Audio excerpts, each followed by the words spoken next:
ஆதிரா ஜங்ஷனில் இன்றைக்கி பிரெட் பீஸா வீட்டிலையே எப்படி ஈஸியாக செய்கிறதுன்னு பார்க்க போகிறோம். கடைகளில் அதிக விலை கொடுத்து வாங்காமல் வீட்டில் செய்ய போகிறோம். அதுக்கு கொஞ்சம் பெரிய வெங்காயத்தை பொடி பொடியாக நறுக்கியிருக்கேன். ரெட், க்ரீன், எல்லோன்னு கேப்சிகம் நறுக்கி வச்சுருக்கேன்.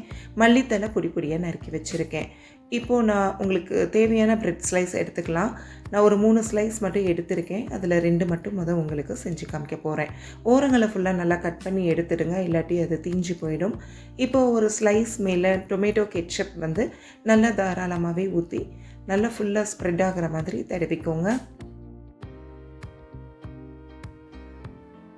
இப்போது தடவின அந்த பிரெட் ஸ்லைஸ் மேலே நம்ம நறுக்கி வச்சுருக்க கேப்சிகம், அதாவது குடைமிளகாவை ஃபுல்லாகவே உங்களுக்கு தேவையான அளவு வச்சுக்கோங்க. வச்சுட்டு கொஞ்சம் போல் இந்த வீடியோவில் காமிக்கிற மாதிரி வெங்காயம், அடுத்ததாக கொஞ்சம் போல் தூளுப்பு, மிளகுத்தூள், இது 2மே லைட்டாக தூவிக்கோங்க.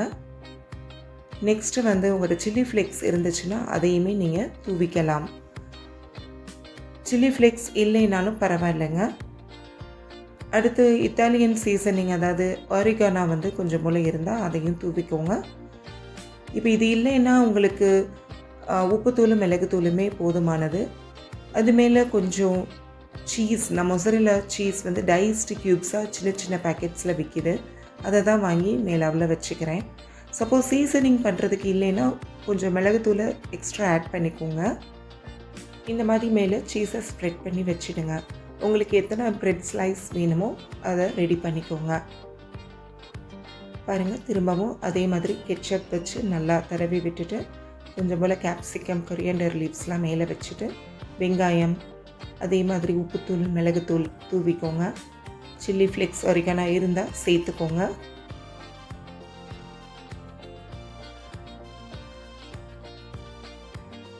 கொஞ்சம் சீஸ் அது மேலே வச்சுடுங்க. சீஸ் மேலே கூட நீங்கள் சில்லி ஃப்ளேக்ஸும் ஆரிகானாவும் தூவிக்கலாம்.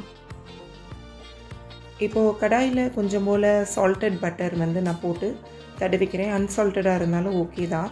இப்போது கடாய் ரொம்ப ஹீட்டாக இருக்கக்கூடாது. நார்மல் டெம்பரேச்சரில் சிம்லேயே வச்சுக்கோங்க. கொஞ்சம் ஐஸ் க்யூப்ஸ் உள்ளே வைக்கிறேன். அப்படின்னா உங்களுக்கு ப்ரெட் அடியில் தீஞ்சு போகாமல் நல்லா வெந்து வரும். ஒரு 2லேருந்து 3 நிமிஷத்துக்குள்ளேயே உங்களுக்கு நல்லா வெந்து வந்துடும். இந்த மாதிரி ஹோல் இருந்தால் கூட நீங்கள் பேப்பர் வச்சு அடைச்சிக்கலாம்.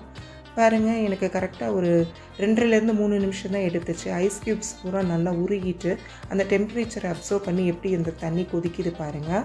அப்போ நம்மளுக்கு ப்ரெட்டு தீஞ்சு போகாமல் சீஸ் நல்லா மெல்ட் ஆகி வந்துடும். இந்த பிரெட் பீஸா மேலே நீங்கள் கொஞ்சம் டொமேட்டோ சாஸ் ஊற்றியும் சாப்பிடலாம். இந்த ரெசிபிக்கு ஆதிரா ஜங்ஷனை சப்ஸ்கிரைப் பண்ணிவிட்டு அப்படியே பெல் ஐக்கானை ப்ரெஸ் பண்ணிவிடுங்க. மீண்டும் சந்திப்போம்.